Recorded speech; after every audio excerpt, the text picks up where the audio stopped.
नमस्कार दोस्तों, आप सभी का स्वागत है। तो देखिए, इसमें जो क्वेश्चन दिए गए हैं सब ग्रुप डी के प्रीवियस ईयर क्वेश्चन है और नंबर सिस्टम है। नंबर सिस्टम में जो है हम लोग पहले टॉपिक के बारे में बात कर रहे हैं जो आपके विभाज्यता से प्रश्न पूछे गए हैं। ठीक है, तो देखते हैं।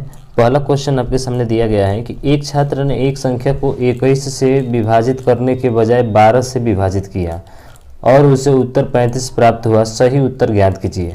देखिए, ऐसे प्रश्न जो है आपके एग्जाम में बार बार रिपीट होते हैं, तो इसको हल करने का तरीका क्या है।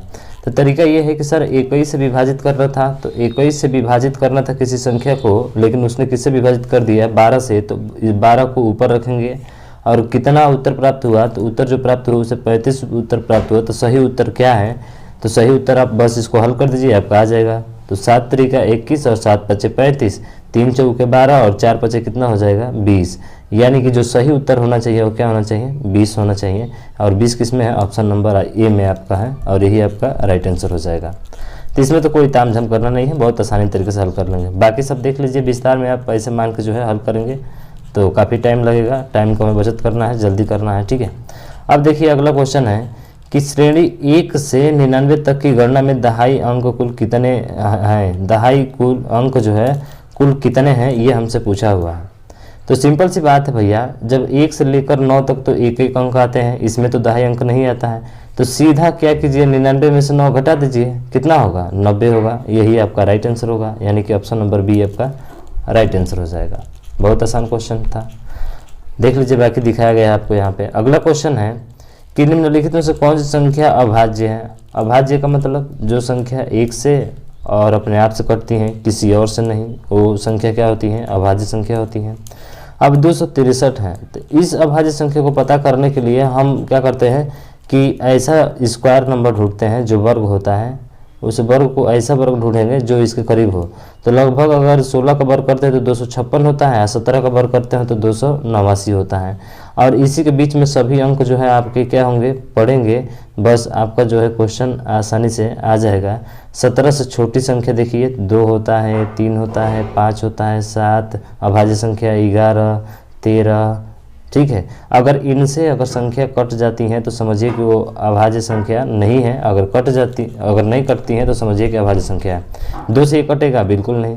3 से कटेगा तो 3 से देखिए 3 6 9 2 11 नहीं कटेगा। 5 से कटेगा बिल्कुल, 5 से तो किसी हालात में भी नहीं कट सकता है, क्योंकि 5 से कटने के लिए लास्ट में 5 चाहिए। 7 से देखिए तो 7 से देखेंगे 7 का 21 53 बचेगा, नहीं कटेगा।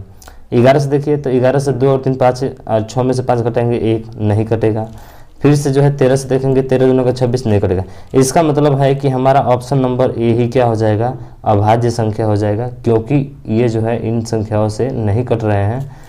इसका नियम होता है कि आप इस संख्या के पास वाली वर्ग संख्या को निकालिए। तो 289 आपने निकाला, 17 का स्क्वायर, आज 17 से पहले जितनी भी अभाज्य संख्या है उन सभी को से भाग इसमें दीजिए। अगर कट जाता है तो अभाज्य नहीं है, अगर नहीं कटता है तो आपका अभाज्य है, तो अभाज्य संख्या है, यही आपका क्या होगा राइट आंसर हो जाएगा। ठीक, चलिए अगले क्वेश्चन की बात करते हैं। अगला क्वेश्चन है, देखिए यहाँ पे दिया गया विस्तार में आपको दिखाया गया है कि कैसे करना है, हल आप कर सकते हैं। ठीक, अगला क्वेश्चन है क्या है कि 200 विषम प्राकृत संख्याओं में कितनी अभाज्य संख्या आएगी। भाई साहब, मैं तो एक बात कहूँगा कि आप इसको याद रख ले तो बहुत अच्छा है। आप जानते हैं कि 100 में जो 50 संख्या होती है वो 25 होती हैं। अगर पूछ ले आपसे कि 1 से लेकर 100 तक अभाज्य संख्या कितनी होती हैं तो वो आपके 25 होती हैं, लेकिन इसने पूछा है 200 तक। तो इसमें 25 का में से 5 घटाकर 20 जोड़ दीजिए, कितना हो जाएगा 45, यानी कि ऑप्शन नंबर ए होगा। तो कभी कभी रेलवे ग्रुप डी इतना हार्ड भी क्वेश्चन बना देता है, हार्ड का मतलब बहुत हार्ड हो जाएगा। अगर आपको नहीं याद होगा तो आप निकालते ही रह जाएंगे। ठीक है, तो ध्यान रखिए 200 विषम प्राकृत संख्याओं में जो है अभाज्य संख्या कितनी होती हैं 45 होती हैं, यानी कि ऑप्शन नंबर ए आपका राइट आंसर होगा। ठीक है, अगला क्वेश्चन देखिए। अगला है कि 2 संख्याओं का योग 22 है, एक संख्या का 5 गुना दूसरी संख्या के 6 गुने के बराबर है, इन दोनों में से बड़ी संख्या है। तो देखिए इसको जो है हम ऑप्शन के द्वारा हल करेंगे। और कैसे हल करेंगे, कह रहा है कि 2 संख्याओं का योग 22 है। अगर मान के चलिए पहला अगर 12 है तो दूसरा क्या होगा, आप कहेंगे सर दूसरा जो होगा वो 10 होगा। अब क्या कह रहा है कि एक संख्या का 5 गुना, अगर 12 का 5 गुना करेंगे तो 60 आएगा। फिर बोला है दूसरी संख्या के 6 गुने, 10 का भी 6 गुना करेंगे तो 60 आएगा। और बोला है कि दुगुने की क्या है बराबर है, तो बिल्कुल सर ये बराबर हो गया। यहाँ से ऑप्शन नंबर ए ही हमारा क्या होगा राइट आंसर हो जाएगा। तो हमने हल नहीं किया, ऑप्शन के द्वारा जो है इसको क्या कर लिए भाई साहब, हल कर लिए। कहाँ से पकड़े हमने सवाल को, तो हमने सवाल को यहाँ से पकड़ा है और यहाँ से पकड़ के इसको खींच दिया है, और खींच दिया है तो आ गया है कितना 12। आया समझ में ना। 5 गुना 12 का 5 गुना 60, फिर उसके बाद से दूसरी संख्या का 6 गुना, तो दूसरी संख्या 10 है, इसका 6 गुना 60, दोनों बराबर हो गए, तो ऑप्शन नंबर ए आपका राइट हो जाएगा। ठीक है, अगला क्वेश्चन देखेंगे। अगला क्वेश्चन है आपके सामने, ये आप देख सकते विस्तार में किया गया है यहाँ पे। ठीक है, अगला क्वेश्चन है कि 4 अंकों वाली सबसे बड़ी संख्या ज्ञात कीजिए जो 49 से क्या है, पूर्णतः विभाज्य है। अब 4 अंकों की बड़ी संख्या क्या होती है, 999, यानी 4 9 होता है। अब क्या करेंगे, 49 से भाग करेंगे, 49 से भाग करेंगे ना, 49 से भाग करेंगे सर, और जो शेष बचेगा उसको घटा देंगे, हमारा आंसर आ जाएगा। लेकिन आपको ऐसे नहीं करना है, थोड़ा सा ऑप्शन मेथड चलेंगे हम लोग। तो सबसे पूछा है कौन सा, सबसे बड़ी संख्या पूछा है, तो बड़ी संख्या कौन सी है, ये वाली है। इसको चेक करते हैं पहले। 7 से कटने वाला, 7 से कटने वाला आपको पता है ना, देखिए 9 9 और 9 और 8 है, तो इसको एक छोड़ दे, 3 का जोड़ा लेते हैं, 3 में से जो बच गया उसको घटाइए इसमें से, तो 18 में से 9 जाएगा 9, और यहाँ पे बचेगा 8 और यहाँ पे बचेगा 9। अब देखिए 7 से कटेगा तो आप कहेंगे 7 एकम 7, सर ये 28 नहीं कटेगा, तो इसका मतलब है कि ये वाला ऑप्शन आपका नहीं होगा, ये वाला नहीं हो सकता है। दूसरा चेक करेंगे 900, ये वाला 999 और 6 चेक करेंगे, तो फिर 3 अंक लेंगे और 9 घटाएंगे, तो 16 में से 9 जाएगा 7, और यहाँ पे बचेगा 8 फिर 9, तो इसको भाग करेंगे 7 एकम 7 और 7 चौक 28, 7 एकम 7, इसका मतलब ये कट रहा है, तो सबसे बड़ी संख्या हो जाएगी ऑप्शन नंबर डी आपका राइट आंसर हो जाएगा। आया समझ में ना। 7 से विभाजिता का नियम पढ़िए भाई साहब, हमने पढ़ाया है, बहुत आसान है, आप आसानी से इसको हल कर सकते हैं बिना भाग दिए, बिना घटाए, इसको समझ रहे हैं ना। तो बहुत आसानी तरीके से ऑप्शन नंबर डी आपका राइट हो जाएगा। अब वैसे भी देख लीजिए, भाग करके दिखाया है, 3 घटा दिया है, काम खत्म यहाँ से। ठीक है, अगला क्वेश्चन है कि वह छोटी से छोटी पूर्ण वर्ग संख्या ज्ञात कीजिए जो 21, 36 और 66 से विभाज्य हो। अब देखिए 21, 36 और 66 से विभाज्य और छोटी पूर्ण वर्ग संख्या पूछा है हमसे, तो पूर्ण वर्ग संख्या कौन सी है जो इतना से विभाजित हो जाएगी, तो आप क्या पकड़ेंगे, 66 को पकड़ेंगे, और 66 को जैसे देखेंगे तो ये 11 और किससे कटने वाला होना चाहिए, 6 से, तो 11 और 6 से कटने वाला होना चाहिए। तो देखते हैं 11 से कटने वाला आप ढूंढिए, देखिए 11 से कटने वाला है कि नहीं, तभी तो कटेगा ना। तो 11 से कटने के लिए एक एक अंक छोड़ा जाता है, तो 2 4 6, 6 और 4 10, तो 10 माइनस उसके बाद से जो बचा वो 1 3 5 4 4 9, 10 में से 9 घटाएंगे 1, क्या 1 कटेगा, नहीं, यानी कि ऑप्शन नंबर ए नहीं होगा।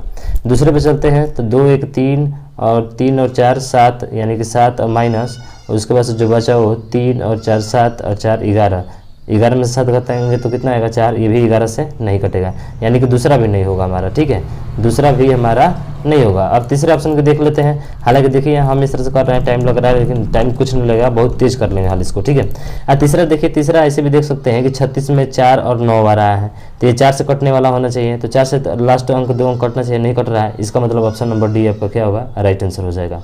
नहीं तो दूसरा तरीका ये भी है कि 9 से कटने वाला, देखिए 9 से कट रहा है क्या सभी, तो देखेंगे तो सर ये वाला तो जो है 4 3 7 4 11 4 15 1 16 और 2 18, ये तो कट रहा है, समझ रहे हैं ना। तो आप विभाजिता का नियम अगर यहाँ पर लागू करते हैं, जैसे कि 66 वाला हमने लागू किया, फिर से 4 वाला हमने लागू कर दिया, 4 वाले से ये खत्म हो गया, 66 वाले से ये दोनों खत्म हो गए, तो बचा कौन सा, डी, यही आपका राइट आंसर हो जाएगा, समझ रहे हैं ना। तो इस तरह से आसानी से आप कर सकते हैं। देखिए डी नंबर दिया भी है, बाकी विस्तार में करना है तो आप नीचे देख लीजिए, विस्तार में कर लीजिए हल। ठीक है, टाइम को बचाना है तो ऐसे हल कीजिए हमारे मेथड से। अब देखिए दिए गए गुणनखंड इतना दिया गया, इकाई अंक ज्ञात कीजिए। अरे भाई साहब बताइए, किसी भी संख्या का अंतिम अंक 1 होता है तो 1 ही होता है ना इकाई अंक, बिल्कुल सही। अरे इसका भी 1 है तो 1 होगा ना, तो 1 गुणे 1 बराबर कितना होता है, 2 नहीं 1, ऑप्शन नंबर कौन सा होगा, सी होगा। बस कहानी खत्म यहाँ से। अगला देखते हैं। ठीक है, तो एक आंसर इसका आ जाएगा। अगला देखिए क्वेश्चन कि वो छोटी से छोटी संख्या ज्ञात कीजिए जिसे 8 12 18 से विभाजित करने पर 6 10 16 से बचता है।